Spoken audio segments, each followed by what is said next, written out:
Potensyal na bagyo, nagbabadyang mabuo sa loob ng PAR. Patuloy na binabantayan ng isang aktibong LPA sa silangan ng Central Luzon dahil tumataas na ang tsansa nitong maging ganap na bagyo sa susunod na 2 hanggang 3 araw.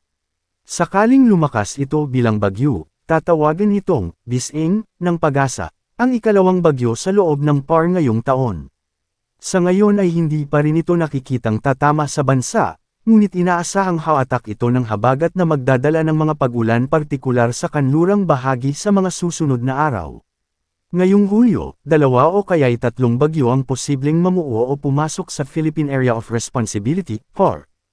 Ayon sa Pag-asa, may tsansa itong maglandfall sa Visayas o kaya naman sa Central Luzon, o dumaan malapit sa Batanes. Samantala pinapa-alerto ang ilang bahagi ng bansa sa banta ng pagbaha o pagguho ng lupa.